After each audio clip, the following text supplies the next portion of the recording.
Alright, hello everybody.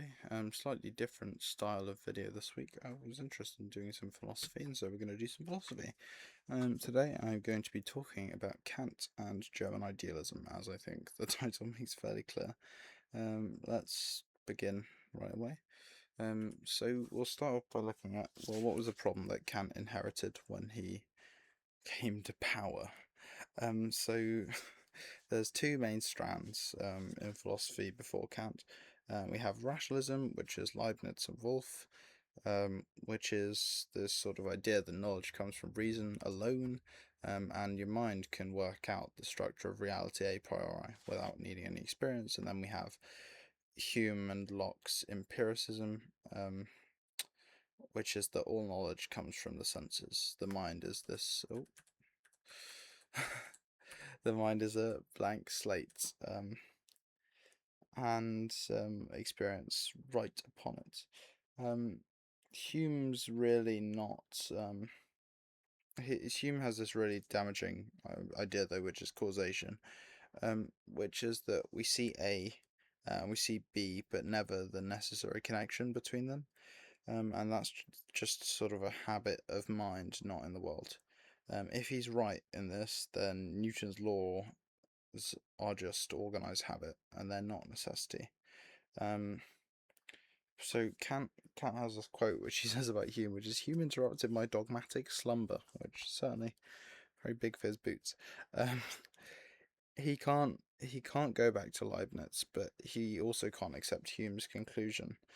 So this question becomes, how is necessary universal knowledge even possible? And this quote is kind of relating to that. So we have this Copernican sort of idea that comes later. So there's an old assumption, which is that the mind passively receives the world as it is, so knowledge is just an accurate copy of reality. But Kant reverses this. What if objects must conform to our cognition, not the other way around? So the mind actively structures what it receives, it contributes the forms through which anything can be experienced at all. And this is sort of similar to Copernicus. Apparent motion of the stars here is explained by the motion of the observer. Apparent necessity in experience is explained by the constitutive activity of the knowing subject. Let's be very clear here. Let's be very clear here. This isn't Berkeley's idealism. It's not saying that chairs and tables are in your head. We have this empirical realism, which is that table and planets and everything that you see is fully real. But then on top, you have the transcendental idealism, which is sort of this idea that Kant is probably very well known for, which is that spatial, temporal, and causal structures of objects that we see empirically are contributed by our cognitive forms, not found as the things as they are, or the Ding an sich. So this is the distinction that we'll keep coming back to, which is the Erscheinung, which is the appearance, things that are given to us empirically, versus the Ding an sich, which is the thing in itself, which we cannot ever grasp as humans.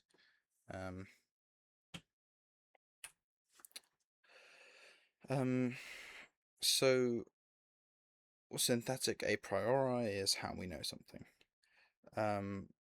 or rather, how we know something. We have a cross between a priori, a posteriori.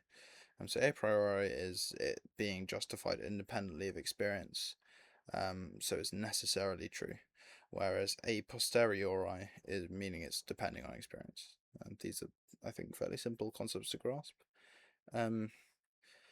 And then we can determine what kind of claim something is as to whether it's analytic or synthetic. Or synthetic. So analytic is sort of where predicate is already contained in the subject. So, for example, bachelors are unmarried. Yes, because bachelor by definition means an unmarried person. So you're saying an unmarried person is unmarried. This is no new information. Whereas we have synthetic, which is where the predicate adds something. The ball is red. The definition of a ball does not ensure that all balls ever are red. And so this predicate that it is red sort of gives us information here. This is beneficial. So we have again an old assumption where the a priori is analytic and the a posteriori is synthetic, but Kant's got this claim which is that synthetic a priori judgments exist, and in fact those are necessary. Take for example 7 plus 5 is equal to 12. The concept of 12 isn't packed into 7 plus 5. It's not definitively there. You have to do synthesis to get that. But it's not trivially definitional, right? It is a priori. Another one, for example, every event has a cause. It's not analytic. It's not derived from experience. Hume proved that. Yet it's apparently necessarily true. The entire first critique is one long answer, essentially, to how are there synthetic a priori judgments? How are those possible? Um, Again, here you go. General problem of pure reason is contained in the question, how are synthetic judgments a priori possible?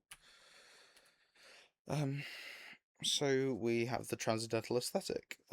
Let's be clear here. Aesthetic, it means is the science of sensibility. It's nothing to do with beauty. That's the third critique. But we have Kant versus the two dominant views of space. Um, so here we go.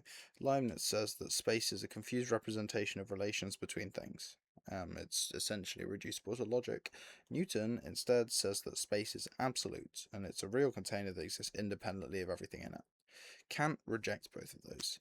He says that space is a pure a priori form of outer sensible intuition, not learned from experience, but instead it's the structural condition which anything can be given as outer at all, under which. And he has evidence for this, which is, so he says that Euclidean geometry gives us, well, he doesn't say this, but Euclidean geometry gives us synthetic a priori truths about space. The only way that works is if space is already given in advance as a pure intuition. Concepts alone can't ground geometric necessity. You have to be able to construct, like draw a triangle or follow a proof. And he has the same argument then for time, which is that it's a pure form of inner intuition. He says that arithmetic is grounded in time because it takes finite time to count. And the consequence of this is the things in themselves, the Ding an sich, is not spatial or temporal, but space and time are just forms, not features of ultimate reality. And then I'll sort of note on reine Anschauung, which is pure intuition. Anschauung, I think it should be known, is immediate cognitive contact. It's not a gut feeling. Kind of said that in the note there. So the understanding here leads us to categories. So sensibility, which is space and time, gives us a raw material for intuitions. But the understanding processes it by applying pure concepts, which are the categories. So Kant derives 12 categories for the logical forms of judgment. I guess there's the crucial one, which is causality, Kausalität. It's not derived from experience, but it's one of the a priori forms the understanding brings to experience. This is Kant's direct answer to Hume. You won't find causation in perception because it doesn't exist there. It's in the understanding as a condition of experience in itself. And then, yep, he kind of says this here.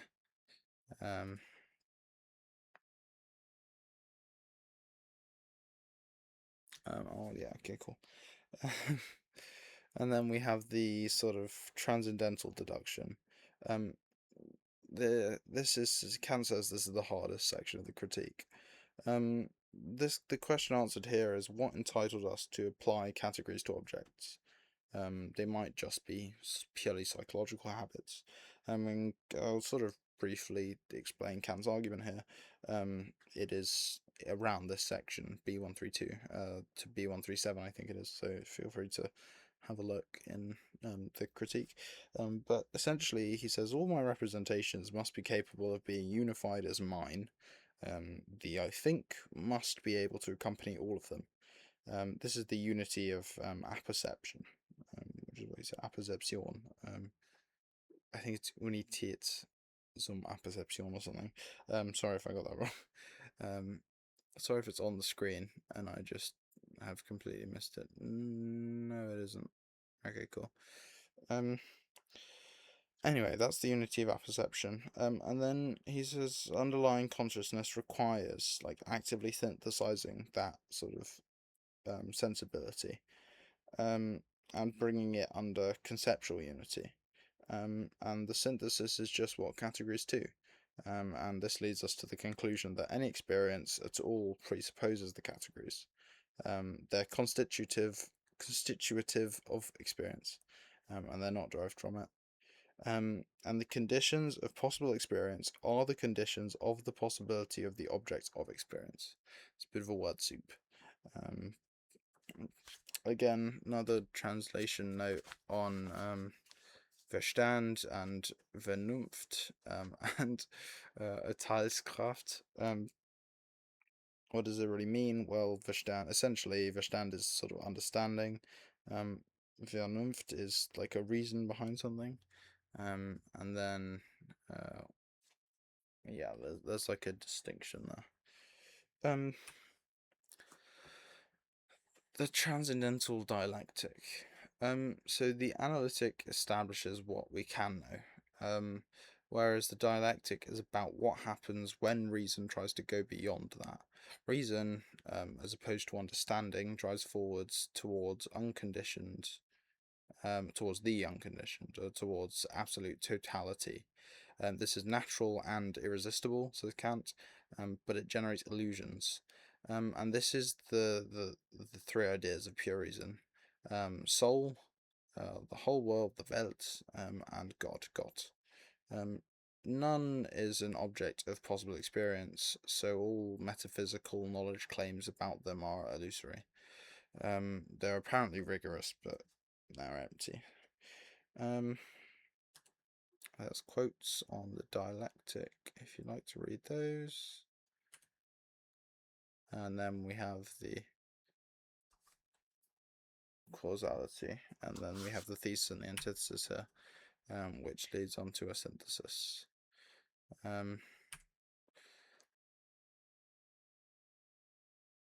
Yeah, I can note on, I mean, you can read this note on Aufheben.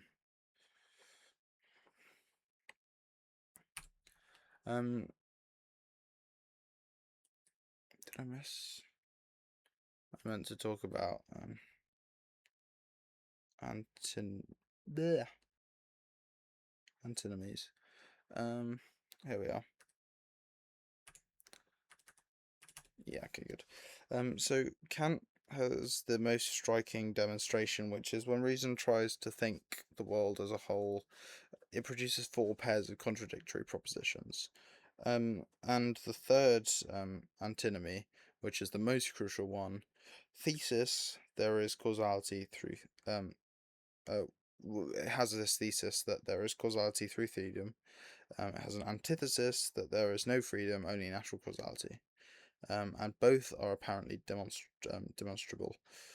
So what do you do? Well, Kant had a resolution, which he says both can be true at different levels, which I think is a fairly weed around the question. It's all right. He argues it quite well, though. He says appearances are fully subject to causal determinism. And the second analogy establishes that. Things in themselves, the Ding an sich, including our own actions at the nominal level, can be thought under the concept of freedom. Same action, fully determined as appearance, free as thing in itself. Ding an sich. This opens up the space for moral philosophy to exist. Here we go. Ich müsste also das Wissen aufheben.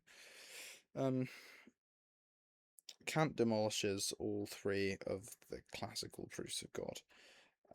The key move on the ontological proof here is that existence is not a predicate. God exists doesn't add like a property to the concept of God. it posits it instead as like an object. 100 imagined thalas and 100 real thalas are conceptually identical. And then, I mean, this is the sort of important quote from BXXX, which is here. I have therefore found it necessary to deny knowledge in order to make room for faith and the dogmatism of metaphysics, that is, the preconception that it is possible to make headway in metaphysics without critique of pure reason, is the source of all that unbelief which conflicts with morality. Yeah, this is what I was going to talk about. Hegel uses this word technically for dialectical sublation, but again, I don't think this needs to be talked about in too much detail. Now we have the Grundlegung zur Metaphysik der Sitten, which is the groundwork. I'll refer to it as 1785. It's probably it was his moral ethics, virtue ethics, and he has the opening Kant, and he says that nothing in the world can be called good without qualification except a good will. Intelligence, courage, even happiness are all conditionally good. The villain's happiness isn't good, obviously, and only the will acting from duty is unconditionally good. Acting from duty versus like in conformity with duty. Well, how do we know the difference? The shopkeeper who doesn't overcharge because it's good for business acts in conformity with duty. But the motive is self-interest, no, not moral worth. Moral worth comes entirely from the principle of action, not from the consequences or feelings. Yeah, this is Groundwork in Metaphysics and Morals. This is what's said. And then there's another one here, to do with acting from duty versus in conformity with duty. Now on to probably second biggest thing that he's known for, which is the categorical imperative. The categorical imperative is a hypothetical imperative meaning it must be done all of the time, it must be followed. I think it's not too bad to understand. If you want X, do Y is prudence. The categorical imperative is unconditional. Do Y full stop because you're rational. Do it all the time, every time. You will always apply this to everything. I think Michael Swager does a similar kind of explanation of this in his lecture on Kant. I think it's a really intuitive explanation of the CI. It's very simple. Now, there's three formulations. Kant says they're equivalent, but I think people sort of debate whether or not that's true. So there's the formula of universal law, which is here, which is also from the groundwork, and it's that you act only on the maxim through which you can at the same time will that it will become universal law, which is what it says on the screen. Now we have a test, which is, can this maxim be universalized without a contradiction? And we have two failure modes. So contradiction is conception. The universalized maxim destroys itself, which is kind of sad. False promising, in the sense that if everyone promises falsely, the intuition of promising collapses. There's perfect duty there with no exceptions. And then it also contradicts in willing. The practice survives, but you can't consistently will it. Refusing to help anyone is conceivable, but you can't will it because you might need help. Imperfect duty, then, this causes. And then alternatively, we have the formula of humanity, which is here, which says, act so that you treat humanity, whether it's your own person or in that of any other, always at the same time as an end, never merely as a means. Merely is the key word here, I think. Using people as the means is fine. You do it every time you hire a plumber, for example, or a builder or anything. But the wrong is treating someone only as a means, overriding their like rational agency. Um, you objectify a person. Um, why does rational nature have this status? It's the only source of unconditional value. Things have value because rational brings value to them. The valuer can't itself have merely conditional value, or you will get an infinite regress. Rational nature therefore has Würde, which is dignity, not Preis, which is price. Dignity has no equivalent, but price does. Which is said here. I'm going to skip over that. And then we have the second critique. So the moral law as factum der Vernunft, which is a fact of reason, not derived from prior theory. It's given this brute datum of practical consciousness, and it has three postulates. Are the three postulates here? Possibly here.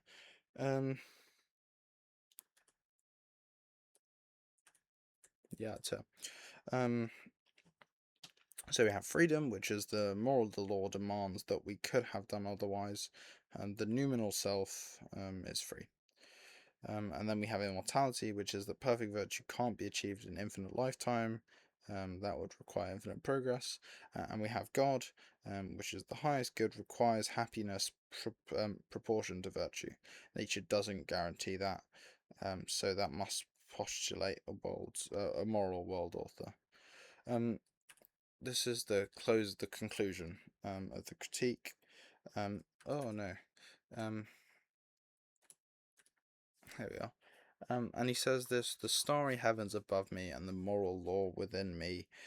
Two things sort of fill the mind here with the ever increasing awe.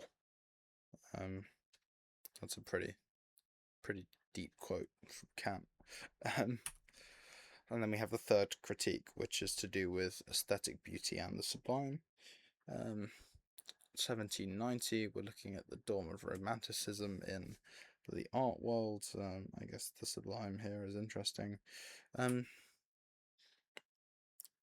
So the third critique sort of bridges this gap between the deterministic. Oh no,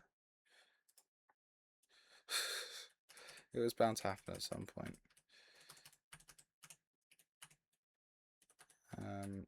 There we are. It bridges this gap between the deterministic world of nature and the free moral world. And the bridge concept is purposiveness. We judge nature as if it was organized with purpose. There's a paradox here. Well, this is to do with the beauty. There's a paradox, which is that beauty judgments claim universal assent. You ought to find something beautiful, but are based on subjective feeling, not a concept. How is that possible? Satisfaction and beauty has nothing to do with the object's existence or usefulness, and it's not the same as sensory pleasure or moral approval. And then subjective universality, which claims assent for everyone without invoking any concept. This is beautiful isn't the same as I happen to like this. And then we have the free play of imagination and understanding. No determinate concept governs it. The harmony is felt in the activity itself. Then we have the sublime, which he talks about. Yeah, here we go. So the sublime is different from beauty. It involves a moment of distress before resolving. It's like an overwhelming magnitude or power which defeats the imagination. But the failure here is productive. It reveals like reason's capacity to conceive what imagination can't contain.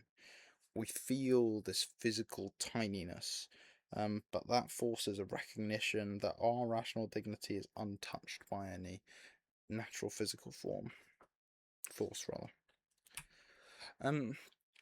Now, as a production of Kant, we have the German Idealism. German idealism isn't really a school in the same way that other schools have existed. It sort of lasts from 1780s to the 1830s, 1840s. Um, but it's more of a series of responses to problems that Kant left. Kant obviously did a lot of things. He had the three critiques, which covered a decent chunk of philosophy at the time, and he had a CI, but his CI wasn't really a followable rule. He he postulated some, but since there's been a lot of responses to them, and there's been a lot of response to many things said, so we'll get on to it. Um, so yeah, let me go on to the Jacobi one. So there's really a central problem with Kant that Jacobi noticed fairly immediately. Without presupposing the Ding an sich, no one can be Kantian. You have to presuppose the Ding an sich. It was not proven to be existing. Um, So the Ding an sich supposedly causes like representations. Kant does that it clearly affects our sensibility, but causality is a category, and it's applicable only within experience. Kant can't coherently have things in themselves, Ding an sich, standing in causal relation to us. The Ding an sich is either unknowable, as Kant says, or it's smuggled in to this theory and presupposed. We have three responses to this. We have Fichte in 1794. He says to eliminate the Ding an sich and derive all of reality from the self-positing activity of the absolute one, the absolute I. The I posits itself and is by virtue of this mere self-positing, and conversely, the I is and it posits its being by virtue of its mere being. Then we have Schelling. We have Schelling, but I haven't put the quote on the side apparently. Schelling says that nature and spirit are two sides of the same thing, and they're identical in reality. And then we have Hegel in Phenomenology of Geist, Phenomenology of Spirit. Spirit's not a very good translation, but that's how it's often translated. My copy says of Spirit. That's all right. But anyway, in this, he says that the Ding an sich is unknowable, is all ready to know something about it. Phenomenology of spirit is consciousness working through its own limits until it reaches absolute knowing. I guess all three of them use Kant as kind of like a crutch. You can't have transcendental idealism and the Ding an sich. German idealism then is driven by that sort of internal tension throughout the late 18th and early 19th century. The other thing that Kant is fairly well known for is the split between analytic and continental philosophy. We have a great deal of analytic philosophy, and then we have the continental tradition that continues and stuff happens. Anyway, Kant sits at the origin of both of those traditions, and the split reflects a genuine disagreement about what his key insight actually was. So the analytic takes the analytic of the first critique, the epistemological machinery, transcendental arguments, categories, and largely drops the idealism. Strawson's Bound of Sense, 1966. Yeah, I've read a lot of that before. This is sort of the definitive version. And then we have the Continental, which takes the dialectic, or the third critique, and practical philosophy, and the German idealist responses. It stays with the large systematic questions. I'll actually, in fact, we'll end on this slide, I think. If you think Kant's point was about necessary conditions for objective experience, then the idealism is scaffolding, you go analytic. But if you think the idealism is the point and that the mind and the world are not externally related, then you sort of end up continental. But regardless, I'd like to end on Kant's four questions of philosophy. Ja, was kann ich wissen? Was soll ich tun? Was darf ich hoffen? Und was ist der Mensch? Being translated, what can I know? What should I do? What may I hope? And what is the human being? Um, seems like he did a lot more asking questions than he did answering them. But yeah, German idealism is essentially the story of what happens when you take that last question very, very seriously and give it a well thought out, systematic answer. Um, and yeah, that's my introduction to Kantian philosophy. This is a very, very like surface level guide idea. I only took half an hour. I didn't go into a lot of details. It's sort of a crash course of what Kant thought, and even probably the most important things, aka the first critique and the CI, aren't in that great deal of detail. But I hope you enjoyed something different. It will possibly be physics in the future, but I certainly enjoyed preparing for this. It was good fun, and yeah, I'll see you next week when it'll hopefully be less hot because there's a heat wave in the UK, but it doesn't matter. See you then. Bye bye.